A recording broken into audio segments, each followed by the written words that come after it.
There are truths that empires bury, stories too dangerous to tell, names too powerful to remember, victories that challenge everything you thought you knew about the world. This is one of those stories. Look carefully at what the dawn reveals. These are not the pyramids of your textbooks, not the ones sold on postcards or guarded by the Sphinx. These pyramids stand 600 miles south of Cairo, in a land the modern world calls Sudan. The ancient world called it something else. Kush, Nubia, the land of the bow, the kingdom of the black pharaohs. For over 3,000 years, these tombs kept their secret. Sand and silence buried them. But stone cannot lie.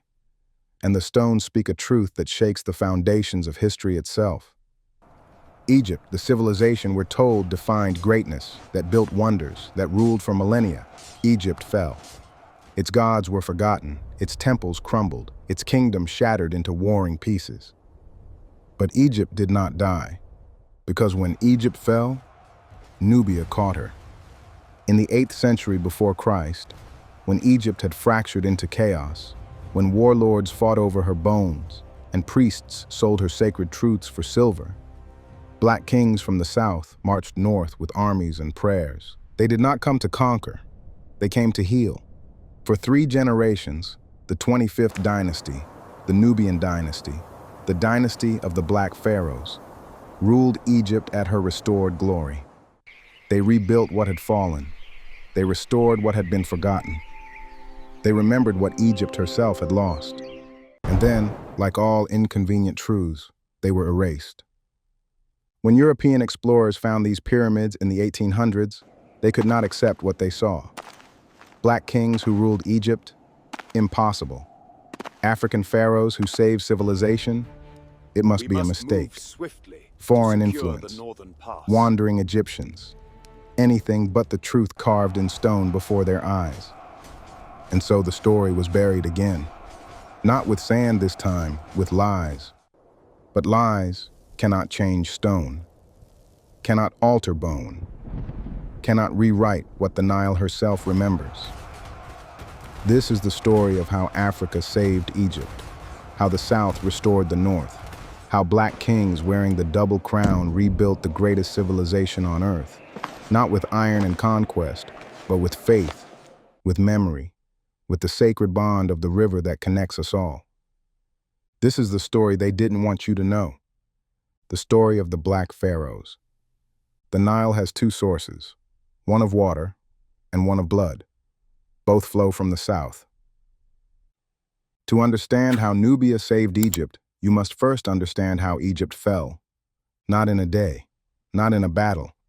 Egypt fell the way all great civilizations fall, slowly, from the inside, forgetting who she was. By the 8th century before Christ, the unified kingdom that built the pyramids existed only in memory. 3 dynasties claimed the throne. Regional warlords carved Egypt into petty kingdoms.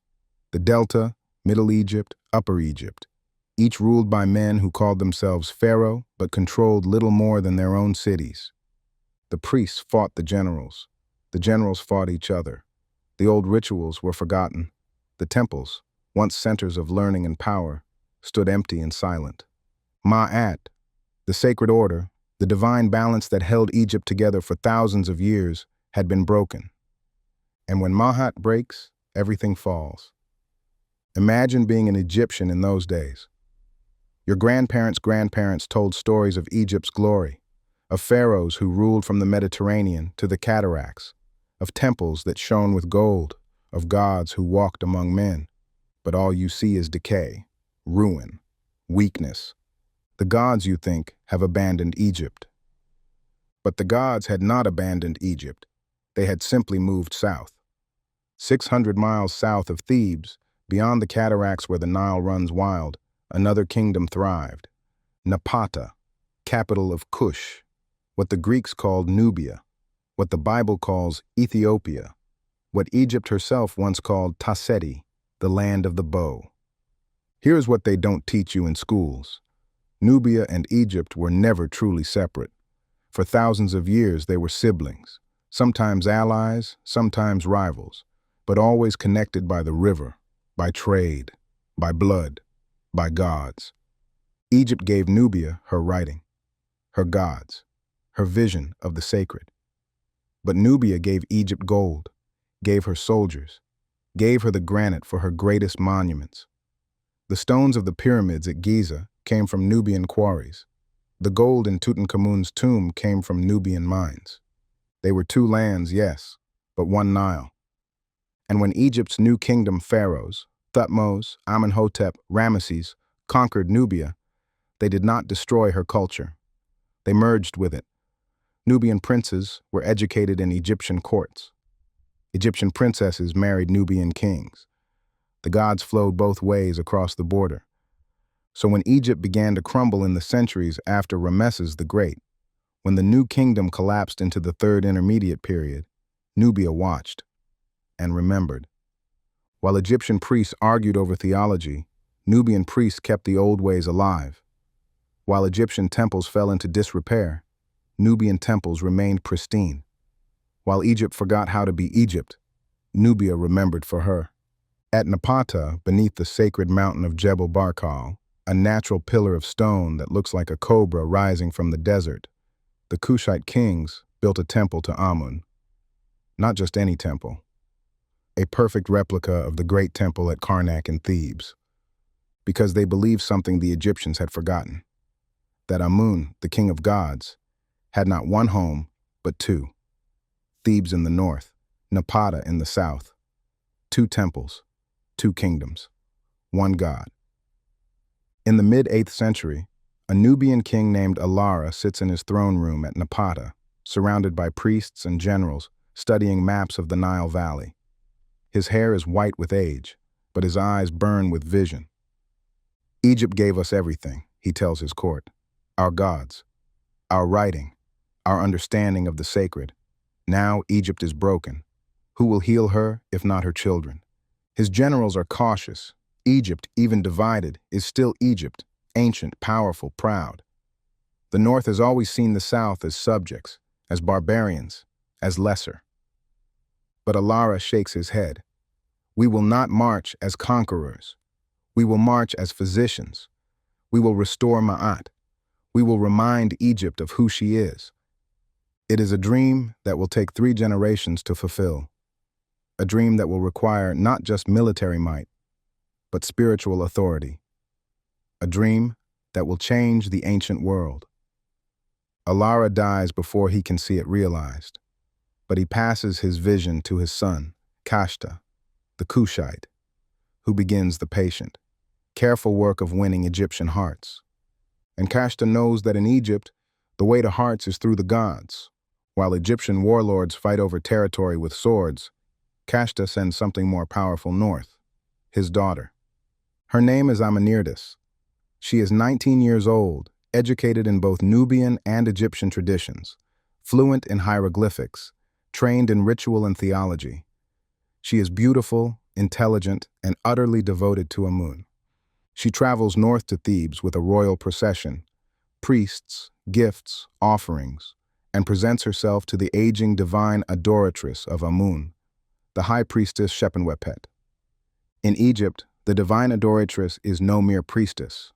She is the earthly wife of the god Amun, celibate and powerful, controlling vast temple wealth and commanding the loyalty of all priests. She is second in spiritual authority, only to the pharaoh himself. And in Thebes, where Amun reigns supreme, she is often more powerful than any king. But the divine adoratress must adopt her successor. And Shepenwepet, looking at this young Nubian princess with the fire of true faith in her eyes, makes a choice that will reshape history. She adopts Amenirtis as her heir. With that single act, the voice of Amun becomes Nubian. The spiritual heart of Egypt passes south. And the priests of Thebes, the most powerful religious institution in Egypt, begin to whisper that perhaps the gods have not abandoned Egypt after all. Perhaps they have simply been waiting for the right kings to arrive. Amenirtis moves through Thebes like a sacred wind. She gives alms to the poor. She speaks of Ma'at, of balance, order, justice, truth. She reminds the people of what Egypt once was, what Egypt could be again. And slowly, quietly, without a single sword drawn, Nubia begins to win Upper Egypt's heart. In the throne room at Napata, Kashta grows old, but his work is nearly complete. The spiritual conquest has succeeded. Now the time has come for the physical one. He calls his son to him, a warrior prince who has spent his life preparing for this moment. A man whose name will echo through history, not as a conqueror, but as a redeemer. His name is Piye, and Piye will unite the Nile. Across both kingdoms, priests begin to whisper prophecies that send shivers down the spines of warlords and kings. The black pharaohs will rise to restore Ma'at. The south wind is coming, and Egypt will be whole again. In the year 747 before Christ, Piye, king of Kush, stands at the northern border of his kingdom and looks toward Egypt. He is 40 years old, powerfully built, his face marked with ritual scars that speak of nobility and divine favor. Around him, an army of 20,000 men waits in perfect silence. This is not the army of a conqueror. This is the army of a priest-king. Every soldier has fasted before the march. Every warrior has made offerings at the temple of Amun. Banners bearing the sacred ram flutter above every regiment. Priests march alongside soldiers, chanting hymns that echo across the desert. Piye raises his hand, and the army begins to move, not with war cries or battle drums, but with prayer. They are marching north not to destroy Egypt, but to restore her. This is holy war in its truest sense. The first Egyptian city Piye reaches is Heracleopolis, controlled by a warlord named Namlot. The contrast is stark. Namlot's forces are undisciplined, mercenary, fighting for pay and plunder. Piye's forces move like a single organism, bound by faith and purpose. The battle is brief, but what happens after the battle is what changes everything. Piye does not sack the city, does not execute the leaders, does not loot the temples. Instead, he goes directly to the temple of Harishef, the local god, cleanses it with his own hands, and makes offerings. "I have not come to destroy," he proclaims to the assembled citizens. "I have come to restore Ma'at, to heal what has been broken, to remind Egypt of the sacred order." Word spreads like wildfire up the Nile Valley. This black king from the south, he doesn't act like the warlords Egypt has suffered under. He acts like a pharaoh, like the pharaohs of old who ruled through divine mandate, not mere military might. City after city opens its gates. Not because they fear Piye's army, though they do, but because they believe. They believe this man carries the mandate of heaven. Local Egyptian nobles pledge loyalty. Temple priests bring forth ancient texts and sacred objects they've hidden from warlords. Common people line the banks of the Nile to watch Piye's fleet sail north, and they kneel as he passes. But not everyone submits. In the Delta, the most powerful warlord, Tefnacht of Sais, rallies the northern kingdoms. He sees what Piye represents, the end of the fractured Egypt that men like him thrive in. He gathers armies, forms alliances, and prepares to defend Lower Egypt. The two forces meet at Memphis, the ancient capital, the city of Ptah, the city that has stood since the first dynasty united Egypt 3,000 years before. Tefnacht fortifies Memphis, floods the approaches, positions archers on the walls. This will be no easy victory. Piye arrives at Memphis and does something unexpected. He stops, makes camp, and for 3 days he prays. His generals grow restless. "My king, we should attack. Our momentum." But Piye silences them. "We do not attack on our schedule. We attack when the gods grant us leave." On the 3rd day, he receives his sign. The Nile, swollen with the annual flood, rises higher than expected. The water that Tefnacht thought would protect Memphis becomes a highway for Piye's ships. They sail directly up to the city walls, and Nubian archers, the finest in the ancient world, rain arrows down on the defenders from above. Memphis falls in a single day. Piye enters the city on foot, humbly, unarmed. He walks through the streets where crowds have gathered, silent and uncertain, and goes directly to the great temple of Ptah, creator god of Memphis. There, before the assembled priests and people of the city, before the defeated generals and trembling nobles, Piye kneels. He kneels before the God, not before men, before the divine order he has come to restore. And then he speaks, and his words will be carved in stone, preserved for 3,000 years on a massive stela that still exists today. I, Piye, beloved of Amun, have not come to take Egypt. I have come to restore her. The gods sent me from the south to remind the north of who she once was, who she can be again. I have fought not for territory, but for Ma'at, not for power, but for balance, not for myself, but for the divine order that makes Egypt eternal. He pardons his enemies. Tefnacht, defeated, is allowed to retreat to the delta and keep his lands, on the condition that he acknowledges Piye as pharaoh. The other warlords are permitted to retain their positions as governors under Nubian authority.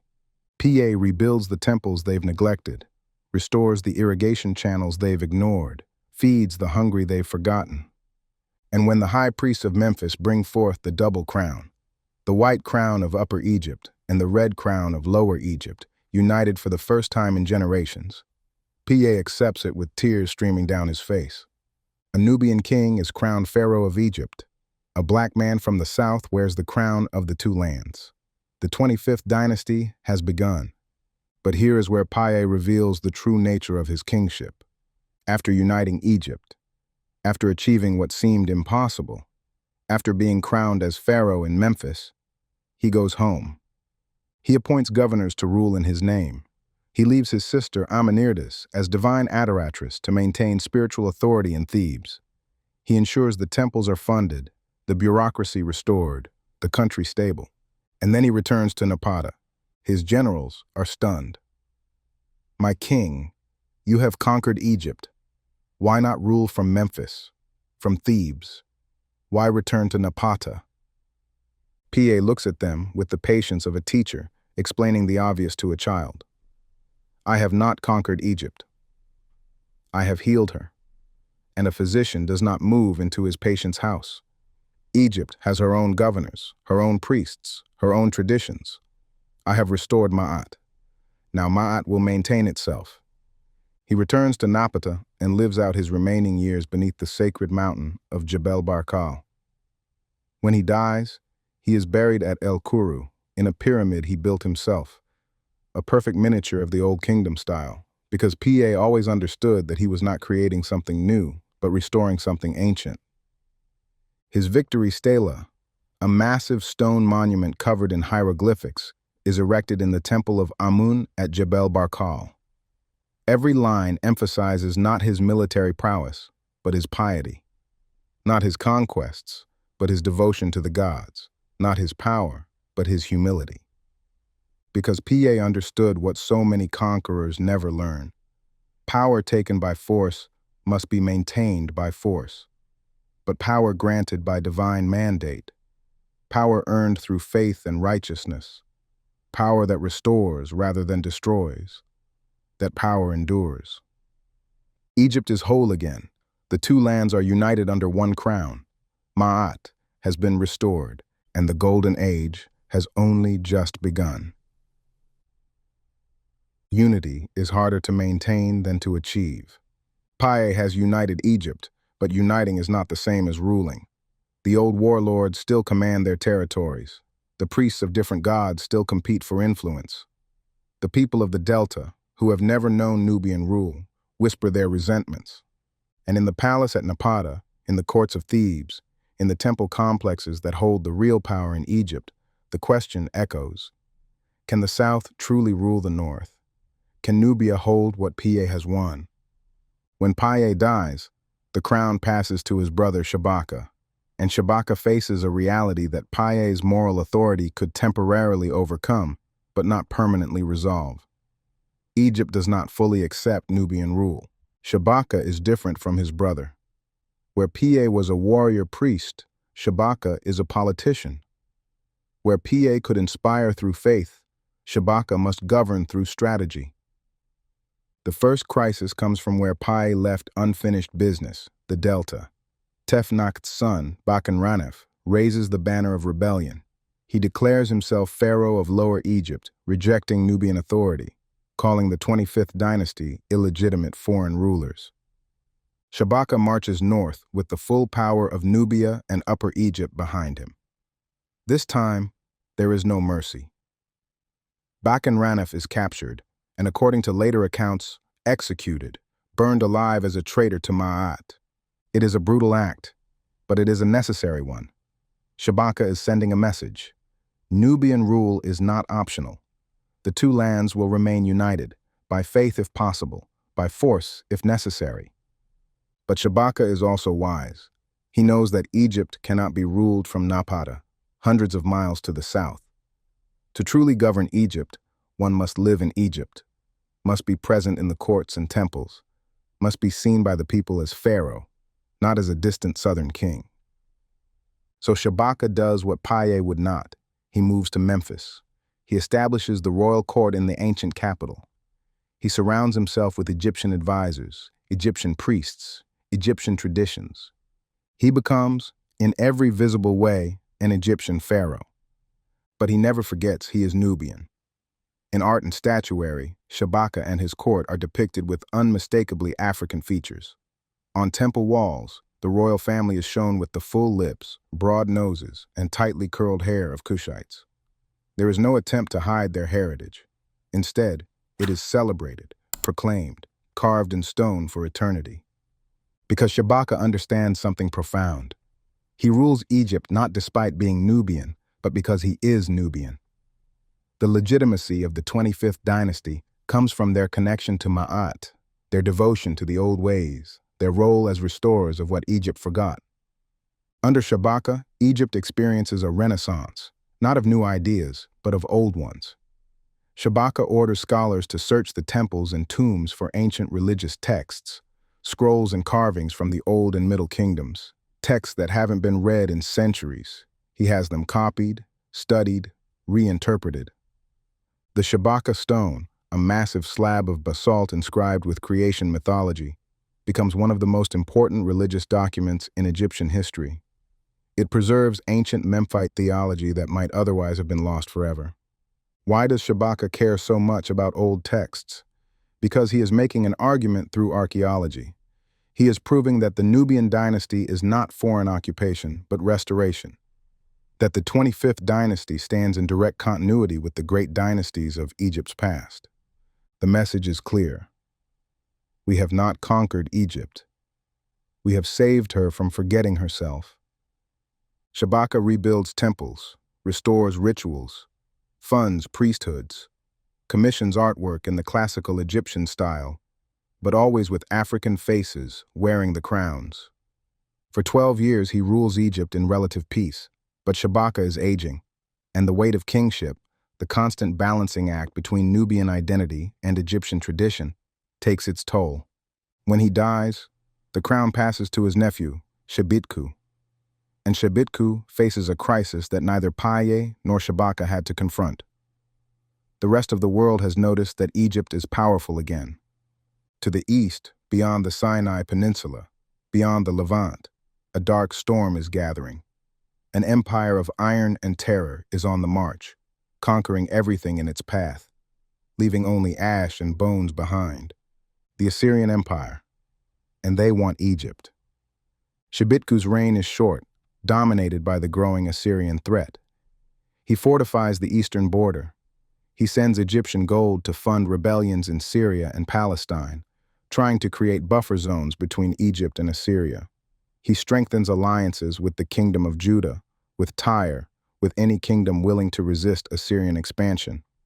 But Shabitku knows what's coming. Assyria has conquered Babylon, has crushed Elam, has scattered the nations of the Near East like leaves before a storm. Egypt, reunified and wealthy, is the greatest prize left unconquered in the ancient world. And Egypt will need a warrior king to defend her. So when Shabitku dies in 690 BCE, he passes the crown not to his son, but to his younger brother, a prince who has been preparing his entire life for the battle that's coming. His name is Taharqa, and Taharqa will become the greatest of all the black pharaohs. Picture him, 25 years old when he takes the throne, tall and powerfully built, his face marked with the ritual scars of Nubian nobility, his eyes burning with intelligence and ambition. Taharqa is everything the 25th dynasty has been building toward, a king equally at home in Napata and Memphis, fluent in both Nubian and Egyptian traditions, a warrior and a scholar, a builder and a general. Taharqa does not merely rule Egypt, he transforms it. Under his reign, Egypt enters what historians will later recognize as her final golden age. Not the largest empire, that was the New Kingdom. Not the oldest, that was the Old Kingdom. But perhaps the most culturally rich, the most artistically vibrant, the most spiritually profound period since the age of the pyramids. Taharqa builds like the pharaohs of legend. At Karnak, he adds a massive colonnade, 10 columns, each over 65 feet tall, bearing his name and the titles of the 25th dynasty. They still stand today, these columns, among the most impressive architectural achievements at the largest temple complex in the ancient world. At Jebel Barkal, beneath the sacred mountain in Napata, he constructs temples that rival anything in Egyptian Thebes. At Sanam, at Kawa, at Qasr Ibrahim, across both Nubia and Egypt, monuments rise bearing Taharqa's name. But he doesn't just build new structures. He restores ancient ones. The temple of Osiris at Abydos, neglected for centuries, is rebuilt. The pyramid of Djoser at Saqqara, ancient even by Egyptian standards, is repaired. Sacred sites abandoned during the Third Intermediate Period are brought back to life. Why? Because Taharqa, like his uncle Piye, understands that legitimacy comes not from creating, but from preserving. Every temple he restores, every ancient text he has copied, every old ritual he revives. These are arguments in stone, arguments that say, the 25th dynasty is not foreign occupation. We are Egypt's true heirs. We remember what you forgot. Trade flourishes under Taharqa's rule. Gold from Nubian mines flows north. Grain from Egyptian fields flows south. Caravans from deep in Africa bring ivory, ebony, exotic animals. Egyptian papyrus and linen reach kingdoms across the Mediterranean and Near East. The Nile becomes a highway of prosperity, connecting the heart of Africa to the ancient world's trade networks. But Taharqa's vision extends beyond Egypt's borders. He looks east, to the Levant, where small kingdoms struggle under the shadow of Assyrian expansion.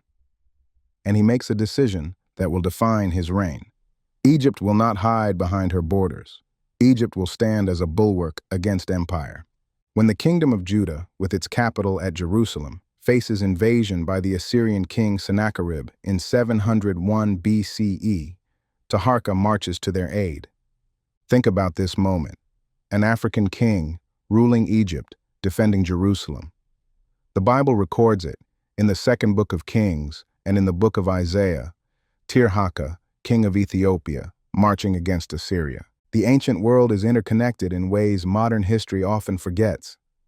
And at the center of that world, linking Africa to Asia, standing between empire and freedom, is a black pharaoh named Taharqa. Sennacherib's army surrounds Jerusalem. The city is doomed. But Taharqa's forces arrive, Egyptian and Nubian troops together, and the balance shifts. Sennacherib is forced to withdraw, not in defeat, but recognizing that taking Jerusalem will be too costly with Egyptian forces in the field. The city is saved, and Taharqa returns to Egypt a hero, not just to his own people, but to all the nations of the Levant who see Egypt as their protector against Assyrian tyranny. For 26 years, Taharqa rules, 26 years of building, of prosperity, of cultural flowering. His image is carved from one end of his empire to the other, in stone, in gold, in bronze, always with the same features: full lips, broad nose, tightly curled hair rendered in intricate detail, the face of Africa wearing the crown of Egypt. And in those faces, there is no apology, no attempt to appear more Egyptian, no hiding of Nubian identity. Instead, there is pride, there is power, there is the confidence of kings who know they have earned their crowns not through conquest, but through devotion to Ma'at. This is the apex. This is the moment when the 25th dynasty stands at the height of its power, when Africa's influence radiates across the ancient world, when black pharaohs rule Egypt at her restored magnificence. But empires, no matter how glorious, cast shadows. And in the east, beyond the desert, beyond the mountains, that shadow is growing darker. Assyria has been watching. Assyria has been preparing. And now, Assyria is ready to strike. In 674 BCE, the Assyrian king Esarhaddon leads his armies across the Sinai. The greatest military machine the ancient world has ever known sets its sights on Egypt. And this time, they will not stop until the Nile runs red with blood. Taharqa marches to meet them at Egypt's eastern frontier. The battle is fierce, brutal, epic in scale. Nubian archers face Assyrian cavalry. Egyptian infantry clash with iron-armed shock troops. The desert itself seems to burn. And for the first time in decades, the Assyrians are pushed back. Esarhaddon retreats. Egypt still stands. Taharqa's victory is celebrated from Napata to Memphis. The Black Pharaoh has defended the Nile. Ma'at holds. But both sides know this is not over. This is not victory. This is merely the first round. Because Assyria does not accept defeat. Assyria does not forgive, and Assyria always comes back. 3 years later, Esarhaddon returns, and this time he brings the full fury of empire. In 671 BCE, Assyrian forces crossed the Sinai again, but now they are more numerous, better prepared, carrying improved siege equipment and tactical knowledge gained from the first campaign. They have studied Egyptian defenses. They have learned Nubian tactics. They come not to probe, but to annihilate. The battles that follow are among the bloodiest in ancient history. Taharqa throws everything he has at the invaders: Nubian warriors, Egyptian soldiers, mercenary forces from across Africa and the Mediterranean. For weeks, the two armies clash across the delta. But iron is stronger than bronze. Assyrian military technology, forged in decades of conquest, proves superior. Assyrian discipline, honed through centuries of imperial warfare, cannot be matched. Memphis falls. The ancient capital, the city that Shabaka made the seat of Nubian rule, is taken. Taharqa fights street by street, temple by temple, but the tide is unstoppable. He retreats south to Thebes, to the heartland of Upper Egypt, where the 25th dynasty's spiritual authority is strongest. There, beneath the shadow of Karnak, beneath the columns he himself built, Taharqa regroups. For years he continues the resistance, raiding Assyrian supply lines, rallying loyal cities, refusing to surrender. Even when Esarhaddon dies and the new Assyrian king, Ashurbanipal, takes the throne, Taharqa fights on. But he is aging. The years of constant warfare take their toll. In 664 BCE, Taharqa dies in Thebes, undefeated in spirit even as his kingdom crumbles around him. The crown passes to his nephew Tantamani, and Tantamani, young and bold, attempts one last campaign to drive the Assyrians from Egypt. It is a disaster. Ashurbanipal, enraged by this continued resistance, launches the final invasion. His armies sweep through Egypt with unprecedented brutality. They are no longer interested in occupation. They want annihilation. They reach Thebes. Sacred Thebes, the city that has stood for 2,000 years. The religious heart of Egypt, the city of Amun, the city where the 25th dynasty's spiritual authority was born. And they sack it. The destruction is total, methodical, terrifying. Assyrian soldiers loot the temples, melting down gold statues that have stood for millennia. They tear down monuments. They burn sacred texts. They desecrate shrines. The city that survived every crisis in Egyptian history for 2,000 years is reduced to ruins in a matter of weeks. The prophet Nahum will later write of it with horror. Are you better than Thebes, that sat by the Nile, whose rampart was the sea of waters, whose wall was the sea? Yet she was carried away. She went into captivity. Tantamani, witnessing the destruction of everything his dynasty fought to preserve, makes the hardest decision a king can make. He retreats. He withdraws south, across the border, back to Nubia, taking with him the remnants of his army and, most importantly, the sacred objects, the religious texts, the precious artifacts that embody Egypt's soul. The 25th dynasty's rule over Egypt ends not in surrender, but in strategic withdrawal. But here's what the Assyrians never understood. They conquered territory. They took cities. They smashed monuments. But they could not conquer Ma'at. They could not destroy the spiritual bond that the Black Pharaohs had restored. As Tantamani leads his people south, as they cross back into Nubia carrying Egypt's treasures, they are not defeated refugees. They are the keepers of the flame, the preservers of the memory, the guardians of what Egypt truly is, not stone and gold, but faith and order in the sacred balance. The Nile flows south as well as north, and the 25th dynasty, though driven from Egypt, survives in the south in Napata, beneath the sacred mountain where this story began. They continue to rule Nubia. They continue to build pyramids. They continue to worship Amun and practice the rituals they once restored in Egypt. For centuries more, the kingdom of Kush endures, moving its capital south to Meroe, developing its own script, creating a unique African civilization that blends Egyptian and Nubian traditions. They outlast the Assyrians. They outlast the Persians. They even outlast the Ptolemies. But in Egypt, their story begins to fade. The Assyrians are driven out by native Egyptian rebels who established the 26th dynasty. Then come the Persians. Then the Greeks under Alexander. Then the Romans. Egypt becomes a prize passed between empires, none of them African, none of them remembering that black kings once wore the double crown. New pharaohs carved their names over Nubian inscriptions. Greek historians write about Egypt without mentioning the 25th dynasty, or worse, describing them as barbaric foreign occupiers. Roman scholars speak of Egypt's long decline without acknowledging who briefly arrested that decline. The centuries pass, the millennia pass. Sand covers the Nubian pyramids. Vines overgrow the temples at Jebel Barkal. The names of Piye, Shabaka, Taharqa, names that once commanded armies and restored Ma'at, are forgotten. When Napoleon's expedition reaches Egypt in 1798, when European Egyptologists begin excavating in the 19th century, they find evidence of the 25th dynasty, and they don't know what to make of it.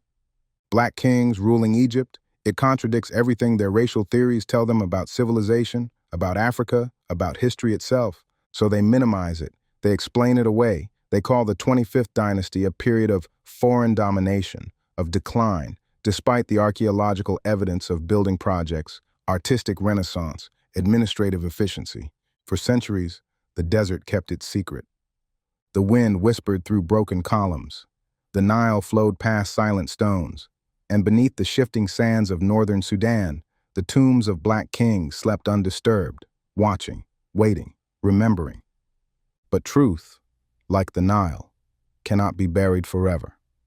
It always finds its way back to the surface.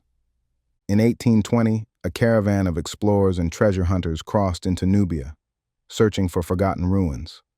They expected to find echoes of Egypt's greatness. What they found instead were pyramids, not in Giza, but deep in Africa. Smaller, sharper, clustered in dozens, stretching for miles across the desert, over 200 in all. Each one belonged to a king or queen of Kush. Each one carved with hieroglyphs telling the same story, of Piye, of Shabaka, of Taharqa, of queens and generals and priests who ruled both Nubia and Egypt. The explorers were stunned. The scholars who followed were confused. How could there be pharaohs here? Black kings buried under African sand. The evidence was undeniable, but the world was not ready for the truth. So once again, the story was distorted. The Kushites were labeled imitators, their pyramids, provincial, their reign, a curious interruption in Egypt's progress. Even when proof stared the world in the face, history turned its eyes away. But stone does not forget, and Africa does not forget. In the 20th and 21st centuries, a new generation began to listen, to the stones, to the river, to the voices buried beneath the silence. Sudanese scholars, African historians, and archaeologists from across the continent uncovered what empire tried to erase. They found Piye's victory stela, carved with words that still thunder through time. I have come to restore Ma'at. They found Taharqa's temples at Kawa, perfectly aligned with the stars. They found the royal pyramids of Nuri, where queens were buried with crowns of gold. They found the truth that Egypt and Nubia were never enemies, but mirror images of one soul, the north and the south, the two lands, the two hearts of one river. Today, the Nile still flows from the heart of Africa to the Mediterranean, linking what the world once tried to divide. And along its banks, the memory of the Black Pharaohs returns. In classrooms, in museums, in the pride of a continent reclaiming its story. The narrative of empire said civilization came from the north. But the Nile tells a different tale, one that flows backward, upstream, toward the source, toward the south, toward Nubia. What Piye began, what Shabaka strengthened, what Taharqa defended with his life, it was never truly lost, because Ma'at cannot die.